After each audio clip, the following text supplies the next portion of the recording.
پروردگار بحروں بر، پروردگار بحروں۔ اعوذ باللہ من الشیطان الرجیم، بسم اللہ الرحمن الرحیم۔ ان اللہ وملائکتہ یصلون علی النبی یا ایہا الذین آمنوا صلوا علیہ وسلموا تسلیما۔ اللہم صلی علی سیدنا و نبینا و شفیعنا و مولانا محمد وعلی آل محمد وبارک وسلم۔ محترم خواتین و حضرات، السلام علیکم۔ پیام صبح کے ساتھ ایک بار پھر حاضر میں ہوں آپ کا میزبان انیق احمد۔ خواتین و حضرات، پیام صبح میں آپ اور ہم جانتے ہیں کہ پیر، منگل، بدھ اور جمعرات، ان 4 دنوں میں قرآن کریم کی مختلف آیات پر گفتگو فرماتے ہیں ہمارے ملک کے جید علماء۔ لیکن جمعہ اور ہفتہ 2 دن ہم نے رکھے ہوئے ہیں سوال و جواب کے لیے۔ آپ کے سوالات ہوتے ہیں اور ہمارے عہد کے ایک جید مفتی صاحب کے جوابات قرآن و سنت کی روشنی میں۔ خواتین و حضرات، وجہ کیا ہے ان 2 دنوں میں یہ پروگرام کرنے کی، سوال و جواب کے، کہ ہمارے ذہنوں میں کئی دفعہ سوالات اٹھتے ہیں، خاص طور پر ہمارے نوجوانوں کے ذہنوں میں کئی بار کنفیوژنز پیدا ہو جاتے ہیں، کئی ابہام جنم لیتے ہیں۔ ہمارے معزز مہمان لاجواب نہیں کرتے بلکہ مطمئن کرتے ہیں، قرآن و سنت کی روشنی میں دلائل دیتے ہیں۔ خواتین و حضرات، کچھ ویڈیو کوئسچنز بھی ہم ریکارڈ کرتے ہیں پورے پاکستان کے کئی شہروں میں کھڑے ہو کر، اور ان سوالات کو بھی مفتی صاحب کے سامنے رکھا جاتا ہے۔ آج کے ہمارے معزز مہمان محترم مفتی محمد زبیر صاحب۔ خواتین و حضرات، مفتی محمد زبیر صاحب ایک جانا مانا نام ہمارے ملک کا، فارغ التحصیل، دارالعلوم کراچی، ممبر اسلامی نظریاتی کونسل، محتمم جامعہ صفا۔ خواتین و حضرات، مفتی محمد زبیر صاحب کو خوش آمدید کہتے ہوئے پروگرام کا آغاز اللہ تعالیٰ کے بابرکت نام سے، سورہ جمعہ اور آیت نمبر 9۔ اعوذ باللہ من الشیطان الرجیم، بسم اللہ الرحمن الرحیم۔ یا ایہا الذین آمنوا اذا نودی للصلاة من یوم الجمعہ إذا نودي للصلاة من يوم الجمعة فاسعوا إلى ذكر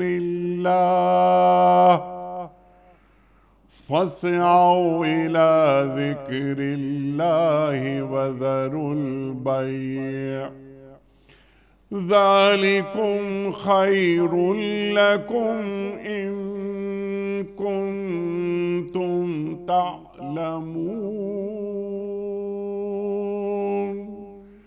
صدق اللہ العظیم۔ اے لوگو جو ایمان لائے ہو، جب پکارا جائے نماز کے لیے جمعے کے دن تو اللہ کے ذکر کی طرف دوڑو، خرید و فروخت چھوڑ دو، یہ تمہارے لیے زیادہ بہتر ہے اگر تم جانو۔ خواتین حضرات، محترم مفتی محمد زبیر صاحب کی خدمت میں آج کے پروگرام کے حوالے سے پہلا سوال، یہ بڑا اچھا سوال ہے اور اس پر گفتگو عام طور پہ نہیں ہوتی۔ یہ کوئٹہ سے سوال آیا ہے محمد انعام صاحب کا۔ مفتی صاحب، اذان دینے کی فضیلت کیا ہے؟ بسم اللہ الرحمن الرحیم، نحمدہ و نصلی علی رسولہ الکریم، اما بعد۔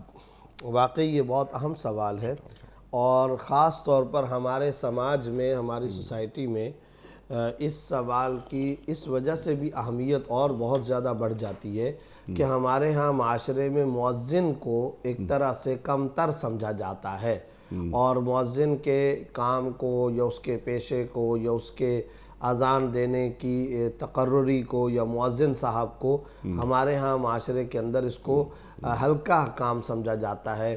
ایون کہ جو نمازی حضرات آتے ہیں، مسجد کے جو آس پاس محلے کے لوگ ہوتے ہیں، یا جو بچے پڑھنے کے لیے آتے ہیں، یا اسی طرح مسجد کے پرانے خواص نمازی ہی کیوں نہ ہوں، دیندار لوگ کیوں نہ ہوں، تو وہ مؤذن کے کام کو ایک طرح سے نچلا کام یا لفظ تو نہیں استعمال کرنا چاہیے نعوذ باللہ، گھٹیا کام یا ہلکا کام یا کم تر سمجھنا، یہ معاملہ ہوتا ہے۔ یہ بات بالکل غلط ہے، خلاف شریعت ہے، خلاف اسلام ہے یہ سمجھنا۔ اور خاص طور پر اس کے اندر ایک جواب، اصل سوال کا جواب کہ وہ اذان کی فضیلت کیا ہے، وہ دینے سے پہلے میں یہ بات بھی عرض کروں گا، اس حوالے سے ایک شدید ترین بلکہ سنگین ترین جرم کا، غفلت کا ارتکاب کرتی ہے ہماری مساجد کی انتظامیہ۔ مساجد کی انتظامیہ کا معاملہ کیا ہے کہ وہ چند شاید کچھ ٹکے پیسے بچانے کے لیے کام کرتے ہیں، مؤذن صاحب، اور پھر واش روم صاف کرنے کا کام بھی ان کے ذمے، صفائی کرنے اور جھاڑو پوچھا لگانے کا کام بھی ان کے ذمے، وضو خانہ دھونے کا کام بھی ان کے ذمے، باہر کی صفوں کو، چادروں کو دھونے دھلانے کا کام وہ بھی ان کے ذمے، اور مسجد کے باہر جو پیردان رکھے ہوئے صحیح ہے، پائیدانوں ان کو جھاڑنا، صاف کرنا، وضو خانے کو صاف کرنا، ٹوٹی، نل کا پانی، جنریٹر، چیزیں، بجلی، واش روم کی صفائی، غسل خانوں کی صفائی، یہ سارا کام ان کے ذمہ لگایا جاتا ہے، جو بالکل غلط ہے، ایسا نہیں کرنا چاہیے۔ اس کی صفائی کے لیے آپ الگ سے بندہ رکھیں، اذان کے لیے الگ سے بندہ ہونا چاہیے، اور وہ جو اذان کے لیے بندہ مقرر ہو ان سے واش روموں کی صفائی کا کام لینا بالکل غلط، بالکل غلط، ہر اعتبار سے غلط ہے۔ اذان ایک بہت بڑا فریضہ بھی ہے اور ایک علمی کام ہے، ایک تحقیقی نوعیت کا کام ہے۔ اذان کون سا بندہ دے؟ جس کی آواز بلند ہو، آواز اچھی ہو، ارفع صوتن کے الفاظ حدیث کے اندر آ رہے ہیں، امد صوتن کے الفاظ آ رہے ہیں، اندہ صوتن کے الفاظ آ رہے ہیں۔ مؤذن کی کوالٹیز کیا ہونی چاہیے، خود رسول اللہ صلی اللہ علیہ وسلم نے ان کو بیان فرمایا، احادیث کے اندر بیان فرمایا۔ اور صحابہ کرام میں حضرت بلال حبشی رضی اللہ تعالیٰ عنہ کو ایک امتیازی مقام حاصل تھا۔ آپ بتائیے، حضرت عبداللہ ابن ام مکتوم رضی اللہ تعالیٰ عنہ کو ایک امتیازی مقام حاصل تھا، حضرت عبداللہ بن زید رضی اللہ تعالیٰ عنہ کو ایک امتیازی مقام حاصل تھا۔ اور وہ آپ نے واقعہ کیا نہیں سنا کہ جب حضرت بلال حبشی رضی اللہ تعالیٰ عنہ آپ صلی اللہ علیہ وسلم کے وصال و وفات کے بعد باہر چلے گئے، شام چلے گئے، پھر وہ ایک مرتبہ آئے اور آ کر کے سارے صحابہ جمع ہو گئے کہ آپ اذان دیجئے، تو حضرت بلال حبشی رضی اللہ عنہ نے فرمایا کہ نہیں، میرے حبیب و محبوب صلی اللہ علیہ وسلم نہیں تو میں اذان نہیں دوں گا۔ یہاں تک کہ صحابہ نے حضرات حسنین کو سفارشی بنایا اور وہ حضرات حسنین تشریف لائے۔ اب حضرت بلال حبشی رضی اللہ تعالیٰ عنہ خاموش ہو گئے کہ ظاہر ہے ان کو تو جو قرابت رسول حاصل ہے، ان کو جو درجہ اور مقام بلند حاصل ہے، وہ تو کسی کو نہیں، تو انہوں نے ان کی آواز پر لبیک کہا اور جا کر کے اذان دی۔ لیکن اذان دی تو وہ جو آپ صلی اللہ علیہ وسلم کا نماز پڑھانا اور وہ جو حضرت بلال کا اذان دینا، وہ جو لازم ملزوم ایک کیفیت تھی، اور یہ بات جان سکتے ہیں وہ پرانے اہل محلہ جو کسی محلے کے اندر ہوتے ہیں اور ان کا ایک محسن مسیحا امام ایک لمبے زمانے سے امامت کرتا ہے اور کوئی مؤذن اذان دیتا رہتا ہے۔ کوہرام مچ گیا مدینہ منورہ میں اور صحابہ کرام روتے ہوئے باہر آ گئے اور ان کی آنکھوں میں آنسو تھے، پورا وہ منظر کشی، پورے کا پورا وہ منظر سامنے آ گیا۔ اچھا، اب حضرت بلال اذان دینے والے تو ہیں لیکن رسول اللہ صلی اللہ علیہ وسلم نماز پڑھانے کے لیے موجود نہیں۔ تو اس طرح مدینہ کے لوگ جیسے باہر آئے، رونا دھونا شروع کیا، تو آپ مجھے بتائیے ان تمام معاملات میں حضرت بلال حبشی رضی اللہ تعالیٰ عنہ کو اللہ نے کیسا مقام میں بلند دیا تھا، کیا شاندار مقام دیا۔ اور آپ صلی اللہ علیہ وسلم نے فرمایا میں اوپر ہوتا ہوں آسمان پر معراج میں تمہاری آواز سنتا ہوں، قدموں کی آہٹ کی آواز۔ تو یہ سب حضرت بلال حبشی رضی اللہ تعالیٰ عنہ کے لیے۔ پھر یہ بھی ہوا کہ آپ صلی اللہ علیہ وسلم نے ان کو فرمایا تم یہی مسجد نبوی کے اندر اذان کے لیے رہو گے، تم میرے ساتھ غزوے میں نہیں آؤ گے، فلاں جنگ و جہاد میں نہیں آؤ گے، خود آپ صلی اللہ علیہ وسلم نے آرڈر فرمایا، حکم دیا۔ تو یہ ساری کی ساری باتیں، کئی سارے معاملات میں صحابہ کرام حضرت بلال حبشی رضی اللہ تعالیٰ عنہ کو باقاعدہ طور پر سفارشی بناتے تھے کہ آپ صلی اللہ علیہ وسلم سے آپ یہ بات فرما دیں، آپ یہ بات کہہ دیں، آپ یہ بات کہہ دیں۔ تو ایک خاص لذیذ قسم کا پر لطف تعلق تھا، محبتوں کا تعلق، آپ صلی اللہ علیہ وسلم کی خدمت کا تعلق۔ کئی دفعہ ایسا ہوتا تھا کہ حضرت بلال رضی اللہ تعالیٰ عنہ کو آپ صلی اللہ علیہ وسلم نیند سے بیدار کرنے کی ڈیوٹی لگاتے تھے، کئی دفعہ سفر کے اندر فرماتے تھے کہ صبح تم نے اذان دینی ہے۔ اچھا، پھر یہ بھی ہوا، آپ حیران ہوں گے انیق صاحب، بڑا ایسا لذیذ تعلق رسول اللہ صلی اللہ علیہ وسلم حضرت بلال حبشی رضی اللہ تعالیٰ عنہ کا. آپ صلی اللہ علیہ وسلم نے ایک موقع پہ حضرت بلال حبشی رضی اللہ تعالیٰ عنہ کا یہ واقعہ آتا ہے کہ ان کی بینائی میں کچھ کمزوری آ گئی. تو جب بینائی میں کمزوری آ گئی تو انہوں نے سحری کے وقت میں، فجر کی اذان کے وقت میں کچھ ایسے ٹائم پر اذان دے دی کہ جس ٹائم پر ابھی صبح صادق نہیں ہوئی تھی. فَإِنَّ فِي بَصَرِهِ شَيْئًا، حدیث کے اندر الفاظ آ رہے ہیں کہ ان کی آنکھ میں کچھ ہو گیا، یعنی بینائی کے اندر مسئلہ آ گیا، پرابلم آ گئی، کمزوری آ گئی. تو اب آپ صلی اللہ علیہ وسلم نے یہ نہیں کیا کہ ان کو اذان کے منصب سے ہٹا دینا، بلکہ یہ کیا کہ اوقات میں تبدیلی کروا دی کہ اچھا صبح کے وقت اب وہ اذان دیں گے، شام کے وقت میں، رات کے وقت میں اذان یہ دیں گے، اور سحری کے وقت میں اذان حضرت بلال دیں گے، فجر میں وہ دیں گے، فجر میں وہ دیں گے، یعنی اوقات میں تبدیلی کر لی جب ان کو تکلیف نہ ہو. لیکن یہ نہیں ہے کہ اذان کے منصب سے ان کو ہٹا دیا ہو، ایسا کبھی بھی نہیں ہوا. تو خلاصہ یہ ہے کہ آج کا جو مؤذن ہے وہ سنت بلالی قائم کیے ہوئے ہے، اور وہ حضرت بلال رضی اللہ تعالیٰ عنہ کے نقوش پا پہ چل رہا ہے. ان کا کام، ان کا منصب، ان کے پیشے اور ان کے نقوش پا پر چل رہا ہے. لہٰذا آج کے آپ کے اس پروگرام کے توسط سے میں یہ درخواست کرتا ہوں، اس پیشے کو یا اس منصب کو کم تر سمجھنا، ہلکا سمجھنا فحش غلطی ہے، ہم سب کی سنگین غلطی ہے، سنگین جرم ہے. اس کو ختم کرنا چاہیے اور عملی اقدامات ہونے چاہیے. عملی اقدام کیا؟ ہم نے دیکھا ہے بڑے بڑے مستند مدارس کے اندر الحمدللہ یہ دیکھا ہے. ہم دارالعلوم کراچی میں چونکہ پڑھایا، وہاں پر ہم نے دیکھا کبھی مؤذن سے صفائی ستھرائی کا کام نہیں لیا گیا.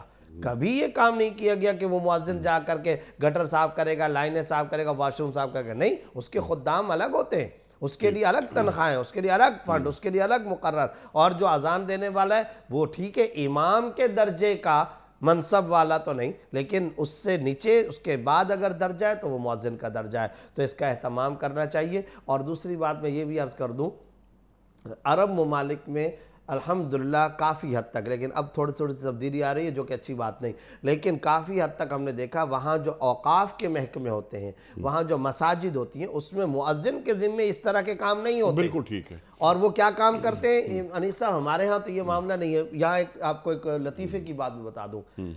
پاکستان میں اگر پتہ چل جائے امام کعبہ آئے ہیں تو ہمارے لوگوں کی عقیدت کتنی ہوتی ہے؟ بہت زیادہ محبت ہوتی ہے. سب لوگ جاتے ہیں، میڈیا جاتا ہے، عوام جاتے ہیں، جہاں وہ نماز پڑھانا چاہ رہا ہوگا سب لوگ ان کے پیچھے نماز پڑھنے کی کوشش کریں گے. لیکن اگر پتہ چلے کہ حرمین شریفین میں سے کوئی مؤذن آ گیا ہے تو لوگ وہ توجہ نہیں کرتے. عرب ملکوں میں، یورپی ممالک میں، مصر وغیرہ جہاں کہیں پر بھی امام کا اپنا ایک پروٹوکول، عزت اور وقار درجہ ہے، لیکن اگر مؤذن جائے تو اس کا بھی ایک بہت بڑا وقار اور درجہ ہوتا ہے. ہمارے ہاں یہ کیوں نہیں ہے؟ چونکہ بر صغیر میں ہم نے مؤذن کا کام اس طرح کا سمجھ رکھا ہے. تو یہ جو چیزیں اس کی اصلاح ہونی چاہیے. یہ طریقہ کار غلط ہے اور ہمیں اس پیشے کو اعلیٰ منصب کا پیشہ ہی سمجھنا چاہیے. سبحان اللہ، سبحان اللہ. یہ بہت اہم مقام ہے. آپ نے یہ بات فرمائی کہ عرب دنیا میں مؤذن کا مقام کوئی یعنی تحدیث نعمت کے طور پہ یہ بات بیان کر رہا ہوں میں کہ کوئی 15-18 برس پہلے عمرے کے لیے گیا تو وہاں ایک محفل میں گفتگو ہوئی کہ کیا آپ ملنا چاہیں گے ایک ایسے مؤذن سے کہ جو خاندان 450 سال سے حرم میں اذان دے رہا ہے. سبحان اللہ، سبحان اللہ. ان کا نام تھا قاری علی احمد ملا. میں نے کہا نہ ہی سے میں ملوں گا بلکہ انہیں ریکارڈ بھی کروں گا. اور ہم نے ان کے ساتھ 2 پروگرام ریکارڈ کیے ان کے گھر پر. اور اس میں درخواست ان سے ہم نے یہ بھی کی آخر میں کہ قاری صاحب، مؤذن صاحب، آپ اذان پہ اس پروگرام کو ختم کریں. اور کیا اذان انہوں نے دی اور بتایا انہوں نے کہ 450 سال سے ہمارے خاندان میں سلسلہ ہے مؤذنوں کا. تو یہ پیام صبح کا پروگرام تھا؟ نہیں، اس سے پہلے جو میں پچھلے چینل میں جو تھا 15 سال پہلے، یہاں 12 سال سے آپ کے ساتھ پروگرام ہو رہے ہیں. تو اچھا سوال ذہن میں آتا ہے کہ اب یہ کہ مؤذنوں کی تربیت جس طرح ائمہ کی تربیت، آپ نے بات فرمائی کہ ائمہ کا مقام، ہمارے اماموں کا مقام، نماز پڑھا رہے ہیں تو ان کا مقام کتنا بلند ہے. اس طرح ائمہ کی تربیت پر خیال کیا جاتا ہے، حالانکہ وہ جس انداز سے ریاست کو تربیت کرنا چاہیے اس سطح پر نہیں ہے. ٹھیک، اذان دینا ایک بہت بڑا مرتبہ ہے، منصب ہے. ہر شخص اس اذان کو نہیں دے سکتا جو اذان جی مطلوب ہے.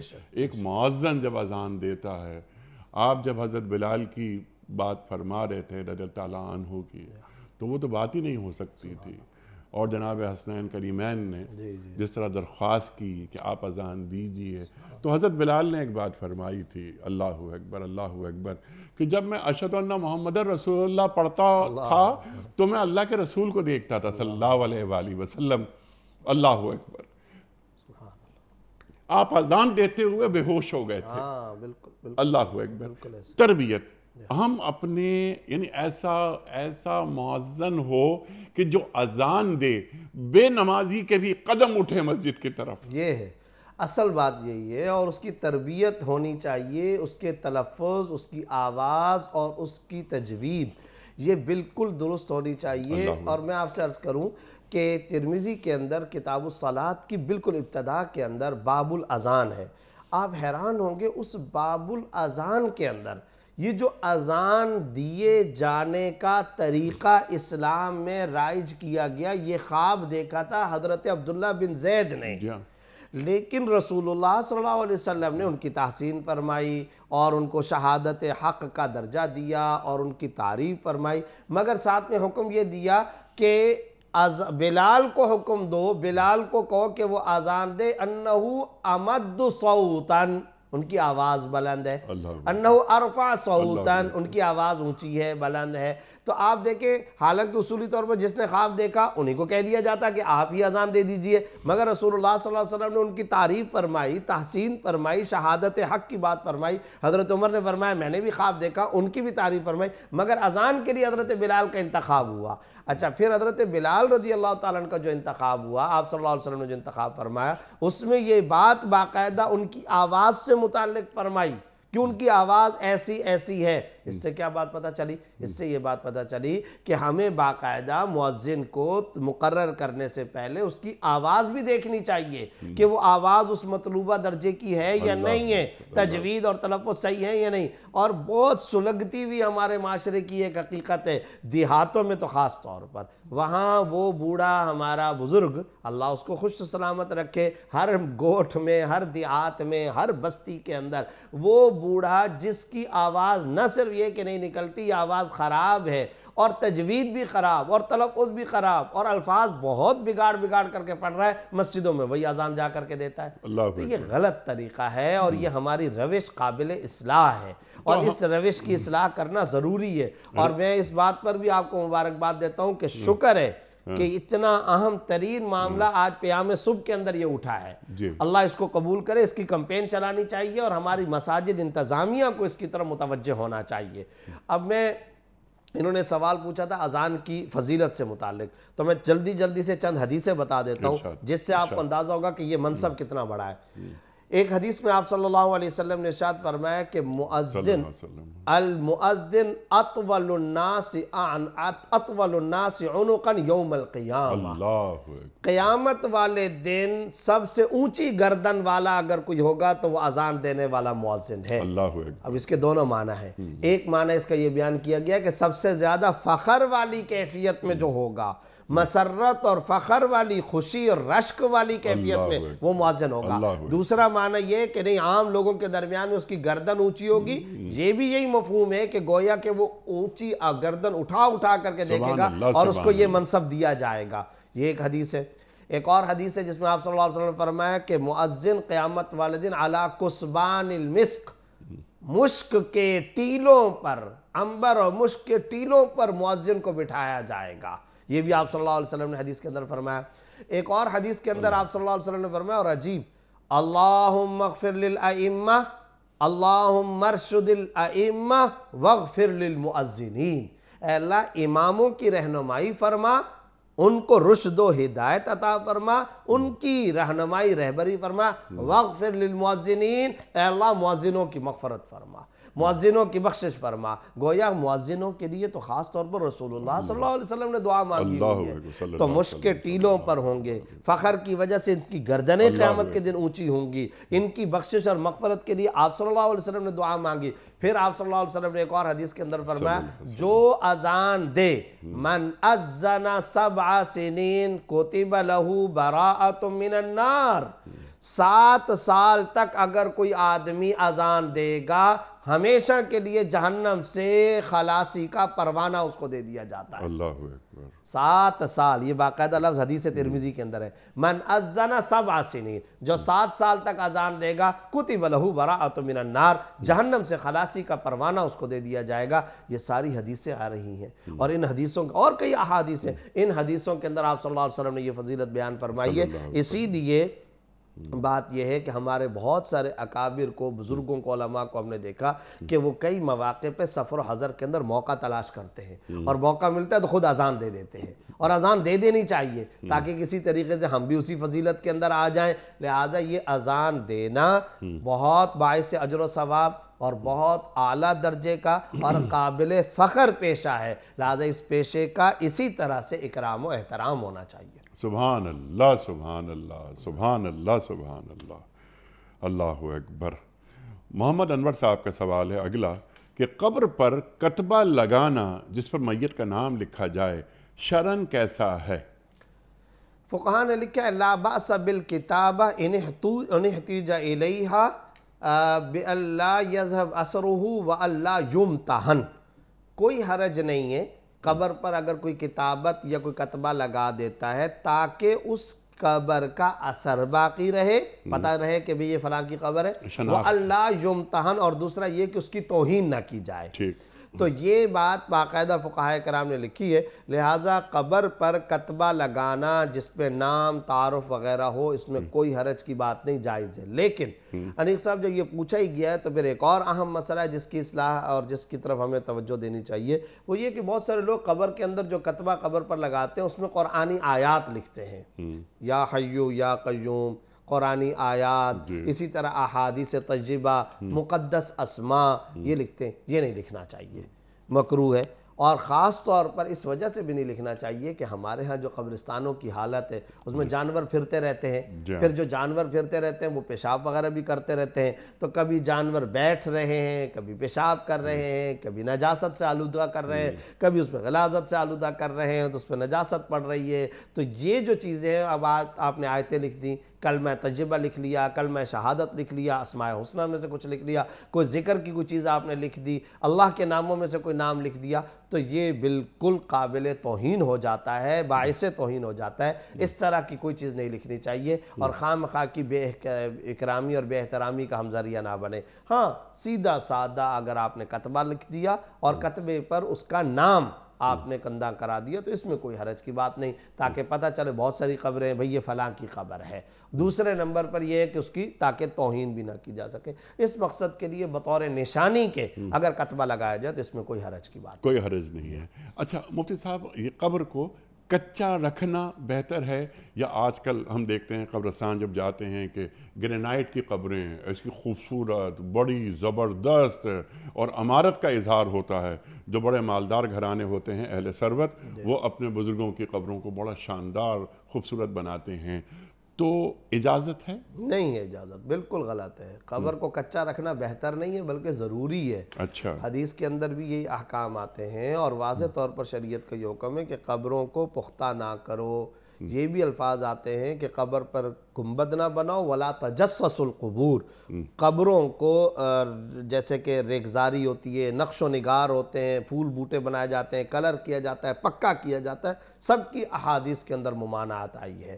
تو یہ قبریں جس طریقے سے ہمارے ہاں بعض لوگ پکا بناتے ہیں, اس پہ سنگ مرمر لگ رہا ہے اور اس کے اوپر ٹائلیں لگ رہی ہیں, بالکل غلط ہے, بالکل خلاف شریعت ہے, خلاف سنت ہے. سیدھی سیدھی بالکل مٹی کی کچی قبریں جو ہیں. اور چنانچہ ہم نے دیکھا ہے, آپ دیکھیں بقیع کے اندر بھی بالکل کچی قبریں ہیں. ہمارے جو بزرگان دین اولیاء کرام گزرے ہیں مختلف بڑے بڑے اداروں کے اندر, ان کے جنہیں تمام مسالک کے, ان کے اداروں میں جو بڑے بڑے بزرگان دین ہوتے ہیں ان کی قبریں کچی ہوتی ہیں. البتہ کئی سارے مزارات پر ہمارے بعد کے لوگوں نے جس طریقے سے اس کو پکا بنا دیا، جس طریقے سے ٹائلیں لگا دی، تو ظاہر ہے اس میں اس بزرگ کا تو کوئی قصور نہیں ہے، وہ تو اللہ والا تھا، وہ تو ولی تھا خدا کا، وہ تو اللہ والا نیک وکار متقی پرہیزگار تھا، اس کا تو قصور نہیں ہے، لیکن یہ بعد والوں کا جرم ہے، میرا آپ کا جرم ہے کہ ہم نے ان کی قبروں کو اس طریقے سے پکا بنایا۔ اور عجیب بات ہے، جن کی قبروں کو جن بزرگوں کی قبروں کو ہم نے پکا بنایا، خود ان کی کتابیں اگر اٹھا کر کے دیکھ لو تو انہوں نے اس کی ممانعت کر کے رکھی ہوئی ہے، وہ تو ساری زندگی شریعت کی تعلیمات کے پابند رہے۔ تو یہ طریقہ کار بالکل غلط ہے، خلاف سنت ہے، اس طریقے سے بچنا ضروری ہے۔ سبحان اللہ، سبحان اللہ۔ ہاں البتہ ایک چھوٹی سی بات میں عرض کر دوں، بعض اوقات چھوٹی سی چار دیواری دائیں بائیں بنائی جاتی ہے، ٹھیک، اس کی اجازت ہے، وہ اس لیے بنائی جاتی ہے تاکہ کوئی حفاظت رہے، کوئی گرل لگا لیتا ہے کوئی آدمی، یا چار دیواری سے لگا لیتا ہے، کیونکہ ہمارے ہاں ایک مصیبت تو یہ بھی ہے نا کہ جیسے ہم بہت سارے کاموں میں بے ڈھنگا پن کرتے رہتے ہیں، تو اسی طرح ہمارے جو کنجسٹڈ قسم کے قبرستان اب بن چکے ہیں اس میں بھی بہت بے ڈھنگا پن ہے۔ تو وہ ہوتا یہ کہ ابھی یہ قبر مکمل ہے اور اس کے ساتھ ابھی کوئی گنجائش بھی نہیں، اور بالکل فوراً اس کے ساتھ قبر بنانے کی کوشش کی جاتی ہے، اور بعض اوقات یہ کام کیا جاتا ہے کہ وہ جو قبر ہے اس کے اوپر لوگ چڑھتے رہتے ہیں، تو قبر کا احترام بڑا ضروری ہے۔ اللہ تُعْطَى، قبر کو تکیہ نہ بنایا جائے، قبر پر پیر نہ رکھا جائے، اور ایک حدیث کے اندر آپ صلی اللہ علیہ وسلم نے یہاں تک فرمایا کہ اگر تو آگ کے انگارے کو اپنے ہتھیلی پہ رکھ لے، یہ بہتر ہے اس بات سے کہ تو قبر پر جا کر کے کھڑا ہو جائے یا بیٹھ جائے۔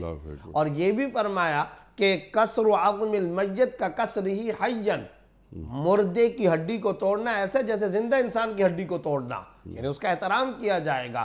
تو جس طریقے سے اس قبر والے انسان کی زندگی میں احترام ہوتا تھا، اس کی قبر کا بھی اسی طریقے سے اکرام و احترام ہوگا، نہ تکیہ لگایا جائے، نہ اس کے اوپر بیٹھا جائے، نہ پیر رکھا جائے، نہ جوتے رکھے جائے، نہ اس کے اوپر سے سوار ہوا جائے۔ ہم ان تعلیمات کا خیال نہیں کرتے، ہمیں ان تعلیمات کا بہت زیادہ خیال کرنے کی ضرورت ہے۔ تو ان جیسی چیزوں سے بچاؤ کے لیے بعض اوقات قبر کے ارد گرد چار دیواری سے لگا لی جاتی ہے، اس میں کوئی حرج کی بات نہیں، مگر خود قبر کو مکمل پختہ کر دینا، سنگ مرمر لگا دینا، ٹائلیں لگا دینا، یہ طریقہ خلاف سنت ہے، اس سے احتراز کرنا ضروری ہے۔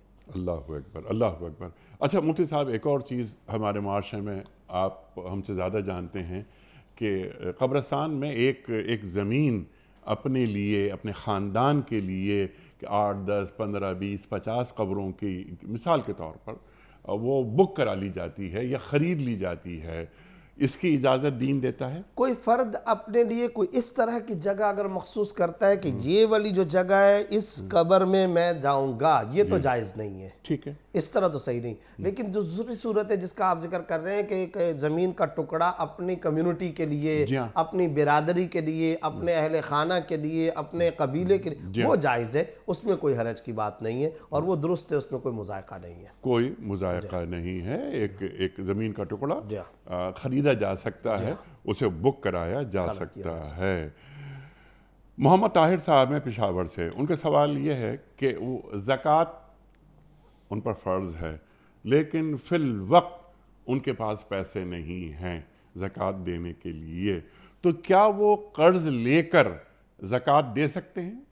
ہاں یہ ایک بڑا اہم مسئلہ ہے، اور عام طور پر ہوتا یہ ہے کہ یہ صورت پیش کب آتی ہے، پہلے تو یہ سمجھنا چاہیے۔ یہ صورت عام طور پر نقصہ پیش اس وقت آتی ہے جب کوئی آدمی ایسا ہے جس کے پاس قابل زکوٰۃ اموال تو ہیں، جی ہاں، اور اس پر زکوٰۃ بھی فرض ہے، مگر ادائیگی کے لیے کیش نہیں ہے۔ مثال کے طور پر آج کل تو معاشی حالات، اللہ تعالیٰ ہمارے ملک کے حالات اچھے کریں، کیش کی بڑی کمی ہے، لوگوں کے پاس پیسہ ہے نہیں، ایون کہ جو اچھے خاصے تاجر لوگ ہیں ان کا بھی معاملہ یہ ہے کہ ایسٹس کی شکل میں تو ہے، کیش نہیں ہے، یعنی ملک سے کیش ناپید ہوتا چلا جا رہا ہے۔ خاص دعا کرنی چاہیے، خاص دعا کرنی چاہیے کہ ہمارے ملک کے معاشی حالات درست ہوں۔ بلکہ اگر آپ اجازت دیں تو ابھی حال ہی میں استاد جی حضرت مولانا مفتی محمد تقی عثمانی صاحب مدظر اللہ نے عوام الناس کے لیے بھی ایک نسخہ بیان فرمایا اور ٹویٹ فرمایا ہے، تو میں بھی اس کی تائید کرتا ہوں، اور آپ کی اجازت سے آج کے پروگرام میں میں خاص طور پر پاکستان کے معاشی حالات کو درست کرنے کے لیے وہ یہ ہے کہ حضرت نے ارشاد فرمایا کہ پاکستان کے تمام لوگوں کو رات کو سونے سے پہلے سورہ واقعہ کی تلاوت کا اہتمام کرنا چاہیے۔ سبحان اللہ۔ تو آپ کو پتہ ہے کہ کئی احادیث سے بھی یہ بات پتہ چلتی ہے کہ سورہ واقعہ کی تلاوت کا اہتمام انسان کو فاقوں سے بچاتی ہے، یعنی یہ اہتمام اگر کیا جائے تو فاقوں سے بچاؤ ہو جاتا ہے۔ اسی طرح وہ صحابی کا مشہور واقعہ ہے کہ آپ نے اپنی آل اولاد کے لیے کچھ نہیں چھوڑا، تو ان صحابی نے کہا کہ نہیں، میں نے تو اپنے آل اولاد کو، اپنے بچوں کو سورہ واقعہ سکھائی ہوئی ہے، لہذا سورہ واقعہ یہ پڑھیں گے تو فاقے سے بچے رہیں گے۔ خود آپ صلی اللہ علیہ وسلم نے احادیث کے اندر سورہ واقعہ کی یہ فضیلت بیان فرمائی ہے۔ تو حضرت نے باقاعدہ ٹویٹ فرمایا سارے کے سارے اہل پاکستان کو کہ مملکت کے پاکستان کے باشندے سورہ واقعہ کی تلاوت کا اہتمام فرمائیں۔ تو یہ کام تو ہم سب کو کرنا چاہیے۔ یہ کام تو ہم سب کو کرنا چاہیے، لیکن حکمرانوں کو بھی کچھ کرنا چاہیے۔ اصل تو یہی ہے کہ پالیسیاں، اصل تو یہی ہے کہ خدا را آپ نے حکمرانوں کی بات کی، اشرافیہ طبقہ، حکمران، اور اللہ کرے ہمارے سیاستدان حضرات، اب ہم کوئی بات کر نہیں سکتے، کوئی بات کرتے ہیں تو پھر وہ سیاست میں چل جاتی ہے، ہم ہیں غیر سیاسی لوگ۔ پاکستان ریاست کی بات ہو رہی ہے، ریاست میں رہنے بسنے والے یہ 23 کروڑ، ان کی جواب دہی انہی حکمرانوں سے ہوگی۔ یہی معاملہ ہے۔ فاقہ کیسے ہو رہا ہے؟ اب حکومت کس کی ہے کس کی نہیں ہے، ہم ہیں غیر سیاسی لوگ، لیکن خدا را ہم یہ بات کہتے ہیں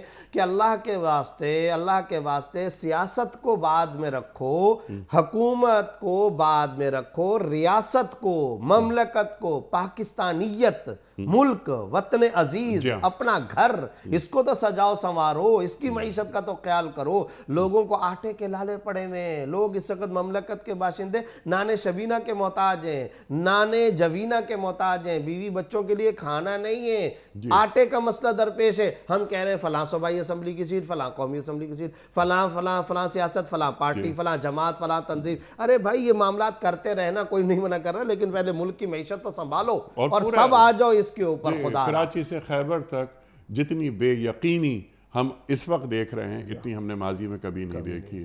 اور اقبال فرماتے ہیں کہ بے یقینی غلامی سے بدتر ہے، اور ایک اور جگہ اقبال فرماتے ہیں کہ بے یقینی موت سے بدتر ہے۔ تو اس قوم کو یہ 22-23 کروڑ یہ بہت بڑی قوم ہے، اور ہم بڑے اہم لوگ ہیں۔ اللہ اکبر۔ لیکن سوال سوال کی طرف ہم آتے ہیں، جو انہوں نے یہ کہا کہ قرض لے کر کے زکوٰۃ ادا کرنا، تو عام طور پر یہ صورت اس وقت بنتی ہے جیسا کہ میں نے عرض کیا کہ ایک آدمی کے پاس قابل زکوٰۃ اموال ہیں لیکن اس کے پاس ادائیگی کے لیے کیش نہیں ہے۔ تو اب ایسی صورت میں مثلاً ایک آدمی ہے جس کے پاس پلاٹ ہیں، سارے کے سارے پلاٹ اس نے باہر تجارت کے لیے رکھے ہوئے ہیں، یعنی وہ رہنے کے لیے، کرائے کے لیے نہیں ہے، تجارت کے لیے۔ تو ظاہر ہے کہ آپ کو پتہ ہے جو تجارت کے لیے پلاٹ ہوتا ہے اس کے اوپر زکوٰۃ ہوتی ہے۔ اب اس کے پاس ادائیگی کے لیے زکوٰۃ کے لیے کیش نہیں ہے، تو وہ قرض لے سکتا ہے یا نہیں؟ اس کے بارے میں فقہاء نے یہ بات لکھی ہے کہ من کان لیس عنده مال فلہ ان کان لہ فی اکبر رأیہ ان یقدر علی ادائہ فلہ ان یستقرض، کہ ایک آدمی کا غالب گمان یہ ہے میں بسہولت یہ قرضہ واپس ادا کر دوں گا، تو اس کے لیے افضل یہ کہ وہ قرض لے کر زکوٰۃ ادا کرے۔ اور اگر اس کے ذہن میں یہ بات آتی ہے کہ نہیں میں قرض لے کر واپس قرض نہیں کر سکوں گا بسہولت اور بآسانی، تو پھر ایسے آدمی کے لیے قرض لے کر زکوٰۃ ادا کرنا کوئی ضروری نہیں ہے۔ ایسا آدمی انتظار کرے جب اس کا یہ ایسٹس میں سے کوئی احساسہ جب وہ باقاعدہ لیکوڈ کی شکل میں آئے گا، پیسوں کی شکل میں آئے گا، تو پھر اس وقت وہ زکوٰۃ ادا کرے۔ مگر اس وقت جب وہ زکوٰۃ ادا کرے گا پچھلے سارے سالوں کی زکوٰۃ ادا کرنی ہوگی۔ تو یہ ہے اس کے لیے، بس یہ آدمی دیکھے کہ میں اگر قرض لیتا ہوں بسہولت واپس کر سکوں گا یا نہیں۔ اگر کر سکوں گا تو افضل یہی ہے کہ قرض لے اور پھر زکوٰۃ ادا کرے۔ سارے کام ہو سکتے ہیں تو پھر زکوٰۃ بھی ادا کی جا سکتی ہے قرض لے کر، اور اگر وہ سمجھتا ہے کہ نہیں میں نہیں ادا کر سکوں گا تو پھر ایسی صورت میں قرض لینے سے اجتناب کرے۔ ٹھیک ہے، لیکن یہاں پر ایک سوال آپ کی خدمت میں، کوئی صاحب ہیں، صاحبہ ہیں، فرض کیجئے ایک صاحبہ ہیں، ان کے پاس 40 چوڑیاں ہیں، لیکوڈ کیش نہیں ہے زکوٰۃ دینے کے لیے۔ اللہ کی محبت میں وہ اگر ان 40 چوڑیوں میں سے ایک چوڑی زکوٰۃ میں دے دیتی ہیں تو سابقہ سالوں کی زکوٰۃ ادا کرنے سے بہتر یہ نہیں ہے کہ فوراً زکوٰۃ دے دی جائے؟ اصل یہی ہے، سب سے زیادہ بہتر یہی ہے، سب سے اعلیٰ اور ارفع یہی ہے، سب سے زیادہ افضل یہ ہے، سب سے بڑی بات یہ، اس سے اس کے ذہن میں قربانی کا ایک تاثر آئے گا کہ خدا کی راہ میں میں نے اپنی چیز کو قربان کیا، اور اللہ سے محبت پیدا ہوگی کہ لن تنالوا البر حتی تنفقوا مما تحبون۔ اب یہ عورت کہتی ہے کہ مجھے جہیز میں ملا تھا، مجھے میری ماں نے دیا تھا، میرے والد نے یہ دیا تھا، اور آپ کو پتہ ہے جہیز کی چیز یا ماں باپ سے آئی ہوئی چیز سے عورت کو غیر معمولی محبت ہوتی ہے، لیکن وہ اللہ کی راہ میں قربان کرتی ہے تو اللہ کے ہاں کتنا بڑا درجہ پائے گی، کتنا بڑا درجہ پائے گی کہ زکوٰۃ کو ٹال دیا کہ اس سال نہیں اگلے سال یا اس کے اگلے سال، جس طرح آپ نے فرمایا کہ تمام سالوں کی زکوٰۃ دینی پڑے گی اور وہ جمع کیا جا رہا ہے پچھلے سالوں کی زکوٰۃ کی رقم کو، اس سے بہتر کی نہیں کہ فوراً ہاتھ کے ہاتھ اے اللہ تو نے ہی تو دیا تھا یہ مال تو تیری راہ میں ہم خرچ کر رہے ہیں۔ اگر آپ جمع کرتے ہیں یا کرتی ہیں تو اس کا مطلب ہے اتنے لمبے عرصے تک آپ نے حقداروں کو ان کا حق پہنچانے میں تاخیر کی اور ان کا حق آپ نے نہیں پہنچایا، یہ ایسے ہی مقروض ہو کر کے آپ بیٹھے رہے، یعنی آپ کا سونا ہے، چاندی ہے، پلاٹ ہے، آپ کے پاس مال پڑا ہوا ہے، لیکن اس کے باوجود آپ حقداروں کو حق نہیں دے رہے، تو قرآن تو کہتا ہے وَآتُوا حَقَّهُ، لوگوں کو ان کا حق دو، أَن تُؤَدُّوا الْأَمَانَاتِ إِلَىٰ أَهْلِهَا، امانتیں ان کے اہل کو سپرد کرو، جو جس کا مالک ہے وہ اس کے حوالے کرو، اور آپ سال تک بیٹھے رہے، دائیں بائیں کے فقراء، مساکین، غربا، وہ بیچارے ضرورت مندوں، محتاجی کی زندگی گزار رہے ہوں اور آپ بیٹھے ہاتھ پہ ہاتھ دھرے، یہ بالکل غلط طریقہ ہے، ان کا حق فوری طور پر ادا کرو۔ مفتی صاحب سبحان اللہ اور جزاک اللہ، اور یہ کیا گارنٹی ہے ہمارے پاس کہ 2 سال بعد ہم زندہ رہیں گے اور 2 سال بعد پیسے آ جائیں گے ہمارے پاس اور ہم دے دیں گے، تو ہم نے اس کو ڈال دیا پینڈنگ میں۔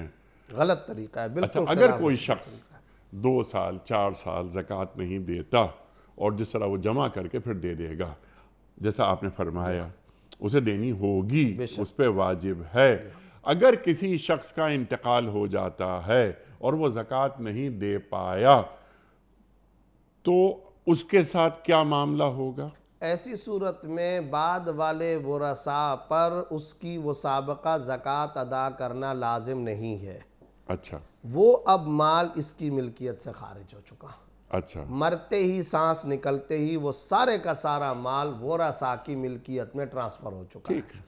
جیسے ہی اب ان کی ملکیت میں گیا، اب بیٹا، بیٹی، بیوہ، ماں، باپ، جتنے بھی شرعی ورثاء موجود ہیں وہ ان کے حصوں کے بقدر ان میں اب ان چلا کی جائے ذمہ گا۔ داری ہو گئی۔ لیکن سوال میرا آپ کی خدمت میں یہ ہے کہ اگر وہ 3 سال تک زکوٰۃ نہیں دے پایا، جب یہ مال اس کی ملکیت میں تھا، زکوٰۃ کی وہ رقم جو 3 سال کی تھی وہ ادا نہیں ہوئی، ابھی آپ نے بہت اچھی بات فرمائی کہ وہ غریب، مسکین، مستحقین زکوٰۃ وہ زکوٰۃ کی رقم سے محروم رہے، تو وہ مرحوم، اب وہ مرحوم ہو گئے، اس مرحوم کے تعلق سے دین کیا فرماتا ہے؟ حرام کام کیا ہے، سخت گناہ گار ہے، کبیرہ گناہ ہے، ناجائز ہے، اسی وجہ سے تو یہ ساری بات جو آپ نے فرمائی، جو ہم نے زور دیا کہ بھئی زکوٰۃ ادا کرو، زکوٰۃ فرض ہونے کے باوجود زکوٰۃ ادا نہ کرنا کبیرہ ترین گناہ ہے، شدید ترین گناہ ہے۔ حج فرض ہونے کے باوجود حج نہ کرنا سخت ترین شدید ترین گناہ ہے، ایسا گناہ کہ نہیں بیان کیا جا سکتا۔ ملا علی قاری نے عجیب و غریب بات لکھی جو کئی احادیث میں خود رسول اللہ صلی اللہ علیہ وسلم نے پہلے ارشاد فرمائے، پھر اس کے نیچے انہوں نے لکھا من یستطع ان یحج فلم یحج مات انشاء یہودیا او نصرانیہ، استطاعت تھی حج کی، اس کے باوجود حج نہیں کرتا، مر جاتا ہے، مجھے کوئی پرواہ نہیں یہودیوں کے مرے کہ نصرانیوں کے مرے۔ یعنی ایسی سخت حدیث، ایسی سخت بات، محسن انسانیت رحمت للعالمین شفیع المذنبین صلی اللہ علیہ وسلم فرما رہے ہیں۔ تو یاد رکھیے والذین یکنزون الذھب والفضہ ولا ينفقونها فی سبیل اللہ فبشرهم بعذاب علیم۔ 10ویں سپارے کی آیت ہے، وہ لوگ جو سونے اور چاندی کو جمع کر کے رکھتے ہیں اور اللہ کے راستے میں نہیں خرچ کرتے، یعنی زکوٰۃ ادا نہیں کرتے، تو ان کو سخت ترین عذاب کی خبر سنا دیجیے۔ ٹھیک ہے، تو یہ حرام اور ناجائز ہے، یہ سخت گناہ حرام اور ناجائز ہے۔ لیکن آپ نے ایک بات جو فرمائی کہ جب مر گیا وہ آدمی تو اب اس کی ملکیت سے مال یہ نکل گیا، اب زکوٰۃ نہیں دی جائے گی۔ لیکن جو ہم نے آپ حضرات سے سیکھا ہے کہ جب کوئی مرحوم چلا جاتا ہے تو جو قرض اس کے اوپر ہوتا ہے وہ قرض اس کے اثاثوں سے منحہ کیا جاتا ہے، یہاں تک کہ مہر کی رقم اگر اس نے بیوی کو نہیں دی تو اس کے اثاثے جمع کر کے بیوی کو وہ مہر کی رقم بھی دی جاتی ہے۔ تو وہ 3 سال اگر اس نے زکوٰۃ نہیں دی تو کیا اس کے اثاثوں سے وہ زکوٰۃ کی رقم لے کر مستحقین زکوٰۃ کو نہیں دے دینی چاہیے؟ دیکھیں اس میں ایک بات سمجھنی چاہیے، قرض خالص حق العبد ہے، بندے کا حق ہے، ٹھیک ہے، عبادت نہیں ہے۔ زکوٰۃ عبادت ہے، حق العبد بعد میں حق اللہ پہلے ہے، وآتوا الزکاۃ، اقیموا الصلاۃ وآتوا الزکاۃ، اور ساتھ میں یہ فریضہ ہے، ساتھ میں یہ عبادت ہے۔ عبادت کی ادائیگی کے لیے نیت شرط ہے، عبادت کی ادائیگی کے لیے قصد اور ارادہ شرط ہے۔ مر گیا ہے، ارادہ کہاں سے آئے گا، نیت کہاں سے آئے گی؟ لہٰذا اب وہ عبادت ادا ہی نہیں کر سکتا۔ اب معاملہ یہ ہے کہ یاد رکھیے ان ورثہ، ایک بات تو یہ ہے، دوسری بات یہ کہ اب وہ مال اس کا رہا نہیں ہے۔ جب یہ مال بھی اس کا نہیں رہا، پھر وہ عبادت بھی ادا نہیں کر سکتا، اس کی نیت بھی وہ نہیں کر سکتا، فریضہ وہ ادا نہیں کر سکتا۔ لہذا اب تو اس کی ملکیت سے خارج ہونے کے بعد زکوٰۃ کا جو پیسہ دینا تھا وہ ورثہ پر، اس میں سے نکالنا فرض تو نہیں ہے، ترغیب ضرور ہے، ترغیب ضرور ہے، فرض سبحان نہیں ہے، اللہ، سبحان اللہ۔ تحسین ضرور ہے۔ اچھا، تاکید نہیں، ترغیب اور تحسین ہے۔ وہ کس طرح؟ وہ اس طرح کہ اب شریعت یہ کہتی ہے ورثاء کو، بھائی مال تو تمہارا ہو چکا ہے، تم مالک و مختار ہو چکے ٹھیک ہو، ہے، لیکن تمہیں پتا ہونا چاہیے تمہارے والد نے یہ فریضہ ادا نہیں کیا، اور تمہارے والد نے حج نہیں کیا تھا، زکوٰۃ ادا نہیں کی تھی، تمہارے والد نے اتنی نمازیں نہیں پڑھی تھی۔ اب تم پر واجب تو نہیں ہے، فرض تو نہیں ہے، کیونکہ اب مال کے مالک تم ہو چکے ہو، تمہارے پاس تازہ تازہ مال آ چکا ہے، لیکن شریعت تم کو ترغیب دیتی ہے کہ تم والد کے یہ فریضے ادا کرو اور ان کو ادا کرواؤ، اور ان کو ادا کرواؤ گے، جو بیٹا جو بیٹی یہ کام کرے گی اس کے لیے انتہائی سعادت مندی ہے، خوش بختی ہے، اس کے لیے انتہائی ترغیب کی بات ہے، اس پر اجر و ثواب ملے گا، اور پھر یہ ایسا اجر و ثواب ہے کہ آپ کسی کو جہنم سے بچوا رہے ہو، اگلی اور وہ بھی منزلیں بات کو، آسان ہوں گی۔ جزاک اللہ، جزاک اللہ۔ سبحان اللہ، سبحان اللہ، سبحان اللہ، ترغیب ہونی چاہیے۔ بالکل اللہ اکبر۔ مفتی صاحب کیونکہ وقت ختم ہو رہا ہے، کم از کم کوئی 2 سوالات تو رکھوں میں آپ کی خدمت میں، ویڈیو کوئسچنز۔ جناب والا پہلا سوال ویڈیو کوئسچن مفتی صاحب کی خدمت میں۔ السلام علیکم مفتی صاحب، میرا سوال یہ ہے کہ متعلقہ بیوی کا شوہر کی وراثت میں کوئی حصہ ہے یا نہیں؟ متعلقہ بیوی کا وراثت میں حصہ، ارشاد۔ اس کا جواب یہ ہے کہ متعلقہ بیوی کا وراثت میں کوئی حصہ نہیں ہوتا۔ جب اس نے زندگی میں طلاق دے دی تھی تو نکاح ختم ہو گیا، اب جب نکاح ختم ہو گیا تو اس کے بعد جب وہ مرتا ہے تو ایسی صورت میں شرعی طور پر یہ بیوی اس کی وارثہ ہے ہی نہیں ہے، ٹھیک ہے، اسٹرینجر وومین ہے، اجنبی عورت ہے۔ تو جب اجنبی عورت ہے تو اس طرح اس کا کوئی حصہ اس کے اندر نہیں ہوگا، یہ محروم ہوگی، یہ ترکے کی وارثہ نہیں بنے گی۔ سبحان اللہ، کلیئر ہو گئی یہ بات۔ اگلا سوال۔ السلام علیکم مفتی صاحب، ایک شخص کسی بیوہ سے شادی کر لے تو وہ بیوہ کے بچے اس کی وراثت میں حصے دار ہوں گے؟ جناب والا یہ بڑا اہم سوال ہے۔ ایک مرد نے ایک بیوہ سے نکاح کیا، اس بیوہ کے پہلے شوہر سے بچے تھے، جی ہاں، اس کا جواب یہ ہے کہ شرعی طور پر یہ ان کا سوتیلا والد ضرور ہے، اور اگر وہ چھوٹے بچے ہیں تو ان کا نان و نفقہ اور ان کا خیال کرنا یہ سب شریعت کی طرف سے اس پر لازم ہوں گے، مگر یہ اس کے شرعی وارث نہیں ہوں گے، اچھا، اور ترکے جائیداد اور وراثت میں ان کو کوئی حصہ نہیں ملے گا۔ ترکے جائیداد اور وراثت میں اپنے ولادت والے نسبی آل اولاد صرف اور صرف ان کو حصہ ملتا ہے، وہی شرعی طور پہ وارث ہوتے ہیں، یہ شرعی طور پہ وارث نہیں ہوں گے، شرعی طور پہ وارث نہیں ہوں گے۔ لیکن اگر یہ شوہر اور اس کی کئی بیویاں ہیں، ان کے بچے ہیں، تو تمام بیویوں سے جو اولادیں ہیں وہ سب شرعی وارث حصہ دار ہیں، شرعی وارث ہیں، بالکل شرعی وارث۔ البتہ اس میں ایک چھوٹی سی بات اور کہتا ہوں، ہم فتوے میں ایک مشورہ دیا کرتے ہیں، وہ مشورہ میں دیے دیتا ہوں۔ بعض اوقات ایسا ہوتا ہے کہ وہ جو بیوہ ہے اس کا ظاہر ہے کہ شوہر تو فوت ہو گیا، وہ بیوہ تو تب بیوہ ہے نا جب اس کا شوہر مر گیا تھا، اب اس کے یہ بچے ہیں چھوٹے چھوٹے۔ اب معاملہ یہ ہے کہ یہ جو نیا والد ہے یعنی سوتیلا والد، ظاہر سی بات ہے کہ اس کے مرنے کے بعد وراثت میں تو حصہ نہیں ہے، مگر شریعت ترغیب دیتی ہے کہ ان کے لیے وصیت کر لیں، اور 1/3 کی حد تک وصیت کی جا سکتی ہے، وہ کسی کے لیے بھی آپ کر سکتے ہیں۔ تو ایک تو شریعت یہ ترغیب دیتی ہے، فتوے کے اندر ہم یہ ترغیب لکھتے ہیں کہ ان کے لیے باقاعدہ وصیت کر لو، تاکہ تمہاری آل اولاد کو تو باقاعدہ شرعی وراثتی حصہ ملے گا، قانونی حصہ ملے گا جو سورہ نساء میں اللہ رب العزت نے بیان فرما رکھا، وہ تو باقاعدہ بیٹے کو ڈبل اور اس کے مقابلے میں بیٹی کو اکہرا وہ تو ملے گا۔ اگر فرض کرو تمہارے ذاتی بیٹے کو اگر 1,00,000 روپے مل رہا ہے تو تمہاری بیٹی کو 50,000 روپے ملے گا، ان کو تو مل رہا ہے، لیکن یہ بھی تو تمہاری ایک طرح سے آل اولاد ہے، ان کو کچھ بھی نہیں مل رہا، تو تم دو میں سے ایک کام ضرور کرو، یا تو وصیت کر لو یا یہ ہے کہ زندگی میں ہبہ کر لو۔ زندگی میں تحفہ تو دیا جا سکتا ہے نا، ہبہ تو کیا جا سکتا ہے، تو اپنی زندگی میں ان کو کچھ مال ہبہ کر دو، کوئی ان کو دکان، کوئی پیسہ، کوئی ان کا تھوڑا سا بینک بیلنس، کوئی ان کا کاروبار، کچھ نہ کچھ ان کو اپنے پیروں پہ سیٹل ہونے کے لیے، کھڑا ہونے کے لیے کچھ نہ کچھ دے دو۔ تو ایک تو ہبہ اور تحفہ اور گفٹ کا راستہ ہے، اور دوسرے نمبر پر وصیت کا راستہ ہے۔ یہ دونوں راستے فرض نہیں ہیں، ترغیب ہے ان کی۔ سبحان اللہ، سبحان اللہ، خیال رکھا جی جائے۔ خیال رکھنا چاہیے۔ ایک سوال اور لے لیتے ہیں جناب۔ مفتی صاحب میرا سوال یہ ہے کہ جو ماں باپ اپنی بچیوں کے لیے جو رقم جمع کرواتے ہیں کیا اس پہ بھی زکوٰۃ لاگو ہے؟ میرا خیال ہے وہ کہنا یہ چاہ رہے ہیں کہ بچوں کی شادیوں وغیرہ کے لیے ایک رقم مخصوص کر دیتے ہیں یا فکس ڈپازٹ میں جمع کرا دیتے ہیں، کیا اس پر زکوٰۃ ہے؟ دیکھیں بات یہ ہے کہ اگر بچوں کی شادیوں کے لیے یا بچوں کی مستقبل کی تعلیم کے لیے یا بچوں کے مستقبل کو بنانے کے لیے جو پیسہ وغیرہ والدین جمع کرتے ہیں، جب تک وہ باقاعدہ مالک و قابض بنا کر مالکانہ حقوق کے ساتھ اپنے اس بیٹی کو یا بیٹے کو حوالے نہیں کر دیتے، اس وقت تک وہ رقم اس بیٹے یا بیٹی کی ملکیت نہیں ہوتی، ٹھیک ہے، زکوٰۃ دینی ہوگی اور وہ بدستور باپ کی ملکیت میں ہے، اور باپ پر اس کی زکوٰۃ دینا فرض ہے۔ ٹھیک ہے۔ ایک اور مسئلہ آپ کے پاس بہت آتا ہوگا، سونا جی بیٹی کے نام، بیٹی نابالغ ہے، بچے ہیں جو انہوں نے سوال کیا۔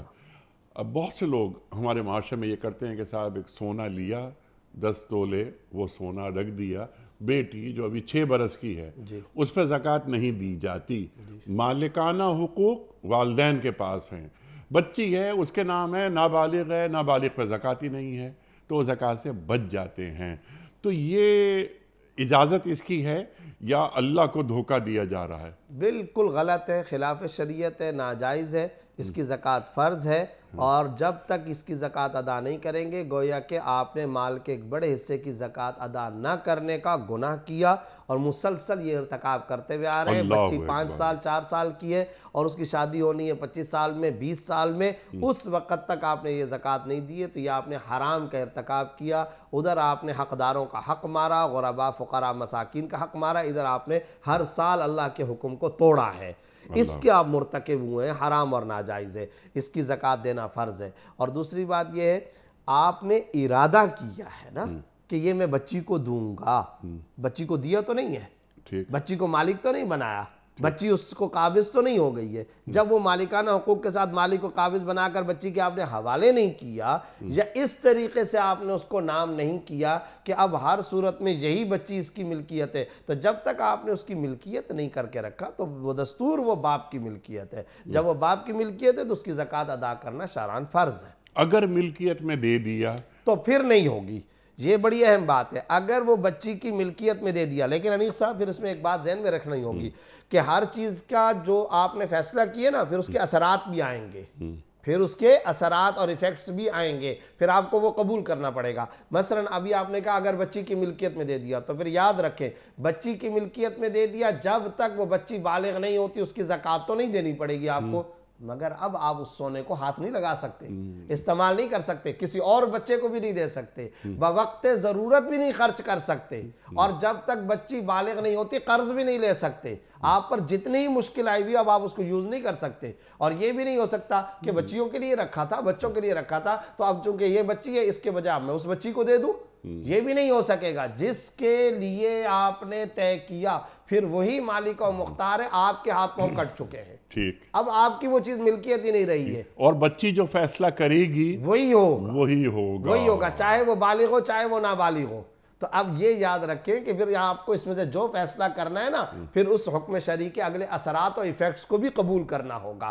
اگر آپ وہ سونا اپنی ملکیت میں رکھتے ہیں، ہاں بچوں کے لیے اس کو بھی دے دوں گا، شاید اس میں سے اس کو دے دوں گا، پہلے اس کی شادی ہے چلو وہاں استعمال کرو، چلو ابھی تو ضرورت آ گئی ہے میں استعمال کر لوں، اس کا مطلب ہے آپ نے ملکیت نہیں دی۔ جب ملکیت نہیں دی بدستور آپ کی ملکیت، آنرشپ آپ کی ہے، زکوٰۃ بھی ہر سال آپ کو دینا فرض ہے۔ سبحان اللہ سبحان ان اللہ. سارے ایفیکٹس کو تو دیکھنا بہتر ہوگا. یہ ہے کہ زکوٰۃ دی جائے. دے دی ہاں، جائے. بالکل ایسے. اللہ اکبر اللہ اکبر. اور جو زکوٰۃ ہم دیتے ہیں تو نہ ہی صرف مال پاک ہوتا ہے بلکہ مال میں اضافہ ہو جاتا ہے. بالکل ایسے ہی، بالکل یہ بات ہے. مفتی صاحب میں آپ کا بڑا ممنون، بڑا شکر گزار.